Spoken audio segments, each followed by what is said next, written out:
Shalom y bienvenidos. Espero que el Eterno esté bendiciendo vuestras vidas, la vida de todos vuestros familiares, sus hogares, todo lo que hacen. Que haya bendición, paz, shalom, salud para todos nosotros. Estamos ahora para hacer un pequeño resumen de la parashá que toca leer esta semana, que es la parashá Kitizá, una parashá que contiene algunos temas muy conocidos y que por lo general no se sabe dónde está. Es en esta parashá, por ejemplo, el becerro de oro. Pero vamos a ir en orden. Comienza la parashá con algunos detalles de la construcción del Mishkan, del tabernáculo, que ya se había empezado a hablar de él, ese templo portátil que acompañó a los judíos durante los 40 años del desierto y luego también hasta que fue construido el primer templo en Jerusalén. A los Bnei Israel se les ordena dar medio shekel para un censo nacional y de esa manera cada judío daba su medio shekel, se contaba, se sabía cuántos había, pero ese dinero después se usaba para las compras de las ofrendas públicas en el templo, así que no era un dinero que era luego usado para cuestiones de políticos o vaya a saber en qué, sino para las compras necesarias para ciertos servicios que se hacían en el sagrado templo, en este caso en el Mishkan, como dijimos, el tabernáculo. Se nos habla también del kior, el lavado de cobre, que se describe junto con los ingredientes y las leyes del aceite de la unción y el ketoret, el incienso, del cual creo que hablamos la semana pasada. Pueden buscar en el video si les interesa, es muy interesante el incienso. Betzalel, que era un nieto de Miriam, es identificado como el principal artesano y arquitecto para el Mishkan, y según la tradición era un joven de 13 años. Betzalel, cómo los nombres perduran, ya que por ejemplo la escuela más famosa de Bellas Artes en Israel está a su nombre, Betzalel, que se puede traducir su nombre como el que está a la sombra de Dios. Precisamente se dice que de ahí obtuvo su cualidad, su capacidad como artesano, arquitecto, de una intuición dada por Dios. También en la parashá se ordena la mitzvah de Shabbat, de no hacer melajá en Shabbat. Y como no está explicado qué significa la melajá, que se traduce como tarea o actividad, y está entre la construcción del Mishkan, los sabios han descubierto que esta relación de la prohibición de melajá en Shabbat junto con los trabajos que se hacían para la construcción del Mishkan significa que esas 39 categorías de trabajos para el Mishkan son las 39 que están prohibidas en Shabbat. Son categorías básicas de las cuales luego se arma como un gran árbol que se van extendiendo sus ramas. Así que de acá viene el famoso concepto de las 39 melajot básicas que están prohibidas hacer en Shabbat. Y también en la parashá luego se cuenta el becerro de oro, que hay varias versiones. La más consistente es que el Erev Rav, la gente que no era parte del pueblo de Israel, que salió junto con el pueblo de Israel y que Moshe era el encargado de dirigirlos porque él había asumido esa responsabilidad, se puso nervioso porque habían contado mal los 40 días, estaban reclamando que si no estaba Moshe, ¿qué iba a pasar con ellos? Entonces ese nervio lo llevó a pedir que querían algo en lugar de Moshe, que les reafirmara que ellos iban a seguir estando bajo la protección de Dios, junto al pueblo de Israel. Hur, que era un sobrino de Moshe, les dijo que se tranquilicen, que no pidan cosas raras, lo mataron y lo despedazaron al pobre muchacho. Y luego fueron con Aarón, el hermano de Moshe, y le dijeron, ¿viste lo que le hicimos a tu sobrino? Lo mismo te vamos a hacer a vos. Nosotros estamos muy nerviosos, no está Moshe, no sabemos qué va a pasar con nosotros. O nos haces algo que nos calme, por ejemplo, un intermediario entre nosotros y Dios, o vas a cobrar como cobró tu sobrino.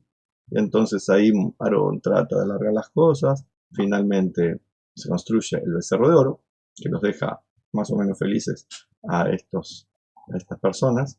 Empiezan a hacer todo tipo de fiestas en honor a este intermediario de los dioses o Dios para ellos. Muchos judíos son atraídos por esas fiestas que incluían comida, bebida, bailes y también sexo. Y entonces se arma ahí toda una batahola en honor a este Dios o intermediario entre los hombres y Dios. Y Dios, el verdadero, le dice a Moshe, es hora de que bajes porque está pasando un desastre en el campamento. Baja. Moshe baja y se encuentra con que realmente estaba pasando un desastre. 40 días atrás había escuchado no tendrás otros dioses delante de mí, y justamente ahora estaban teniendo otro Dios delante de Dios. Recordemos que la palabra Dios originalmente, por lo menos en el concepto hebreo, no es algo metafísico, sino que Dios era, se usaba Elohim como poderoso. Los jueces eran Elohim, los nobles eran Elohim, cualquier persona con cierto poder era un Elohim porque los dioses eran los poderosos. Después se empezó a hacer abstracto el asunto y hoy creemos que los dioses son abstractos. Es un tema quizás para otro video, para otra ocasión, pero entendamos que no era el pueblo judío que estaba haciendo idolatría, y si lo hubiera hecho, es comprensible después de haber estado tanto tiempo inmersos en el pozo más oscuro de la impureza y de la idolatría como era Egipto, y ellos no tenían libertad. Entonces desciende Moshe, castiga a los culpables, destruye el becerro. La única tribu que según la tradición no tuvo ningún contacto con ninguno de sus miembros, ningún contacto con nada de esta fiesta en honor al intermediario de Dios, era la tribu de Leví, la propia tribu de Moshe. Y siguiendo con la para allá, Moshe le pide a Dios perdón por el pueblo, que no lo destruya. Por eso mismo hace que se retire el tabernáculo del medio del campamento. Dios estaba, entre comillas, enojado. Dios no se enoja ni se desenoja, pero se demuestra enojado para que la gente comprenda que no hizo bien las cosas. Ya seguiremos con este tema más adelante, porque con la para allá se continúa diciendo que Yoshua es proclamado el alumno principal de Moshe. Y luego ya sabemos, 40 años después, se convertiría en el nuevo líder. Estando Moshe pidiendo por que no sea castigado el pueblo, le pide a Dios, Dios, yo necesito saber cómo funcionan las cosas. Yo no entiendo cómo al bueno le va mal, al malo le va bien. No entiendo cómo es esto de la justicia divina. ¿Me la podés explicar? Y Dios le dice, mira, vos sos el profeta más grande que existió, que existirá, quizás en la época mesiánica haya profetas más grandes, pero hasta ahora vos sos el number one, pero ni siquiera vos vas a poder comprenderlo. Vos sabés lo que ya sabés, lo que yo te enseño, no pidas saber más allá de tu capacidad, porque nadie puede llegar a entenderme, le dice Dios, y tampoco se puede entender cómo funciona el sistema que Dios implementa en el mundo. Puedes entender ciertas cosas, sabe que hay justicia, le dice, sabe que hay misericordia, sabe que hay teshuvá para ustedes, o sea, ustedes tienen que hacer algo también de su parte. Y obviamente, ustedes humanos tienen que copiarme a mí en la medida de lo posible, construir shalom, hacer bondad y justicia.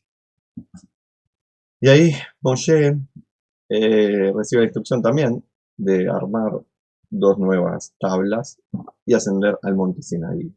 Esa, me olvidé de contarles, que cuando bajó del monte Sinaí y vio el becerro, rompió las tablas. Me había olvidado de contar esa parte. Ahora recibe la orden de cortar, preparar 2 tablas de piedra para subir nuevamente al monte Sinaí, para recibir nuevamente lo que se llaman 10 mandamientos, para que sean inscritos. Y también en esta para allá está el famoso Adonai Adonai El Rahum Behanun Erech Hapaim Gesed Behemet, que lo decimos tantas veces en Yom Kippur, que son los 13 atributos, nombres de la misericordia divina, que es una fórmula muy importante para comprender lo poquito que nosotros podemos comprender de que Dios es también misericordia y que su justicia implica misericordia. Y se vuelve a establecer el pacto con el pueblo de Israel. Es un pacto que no se rompe, el pacto que se había hecho antes de la entrega de la Torá, 40 días atrás. Pero como había acontecido esto del becerro de oro, quizás alguno podría pensar, el pecado del pueblo judío destruye el pacto y se precisa un nuevo pacto con otra gente. Se termina el pueblo de Israel y hay un nuevo Israel espiritual que reemplaza al Israel antiguo. Y acá está diciendo Dios, miren que en el futuro ustedes van a pecar una y millones de veces y no se va a romper el pacto. Por eso ahora voy a confirmar el pacto con ustedes. No es un nuevo pacto, no agarro otro pueblo en su lugar, no se reemplaza el pueblo de Israel en su rol que tiene, que es ser el líder para el resto de las naciones, como luz para las naciones en el camino espiritual. Así que Dios rehace el pacto, reconfirma el pacto, es la correcta palabra, y les advierte que tengan cuidado de que no se asimilen, que no tomen elementos negativos de las culturas. de los demás, porque puede pasar de vuelta esto que pasó con el becerro de oro. Se dejaron tentar por los bailecitos, la comidita, el sexo, etc. Y terminaron haciendo un desparramo de inmoralidades que no va con gente que debiera vivir de una manera espiritual.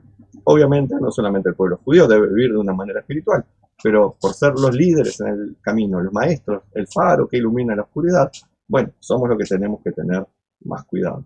Y Dios, sabiendo que el pueblo de Canaán era bastante más evolucionado, culto y regenerado que los judíos, les dice, miren que en cualquier momento, el plan era llegar en pocos meses, no en 40 años, en pocos meses a Canaán, miren que ustedes tienen que cuidarse.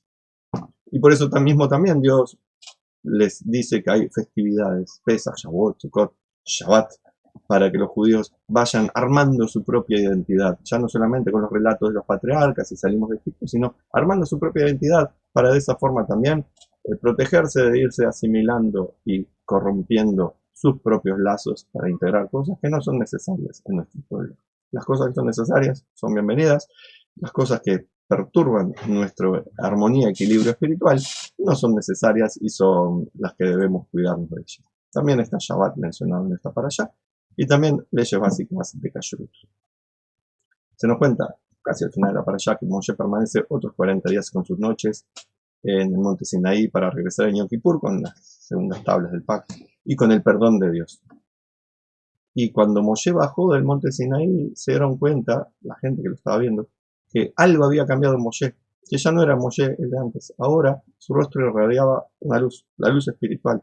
Estaba irradiando, realmente se le veía el rostro iluminado, no era una metáfora, no era que se había hecho una cirugía estética, estaba más bonito, lo que sea. Había como rayos de luz que salían de su rostro, de su cabeza.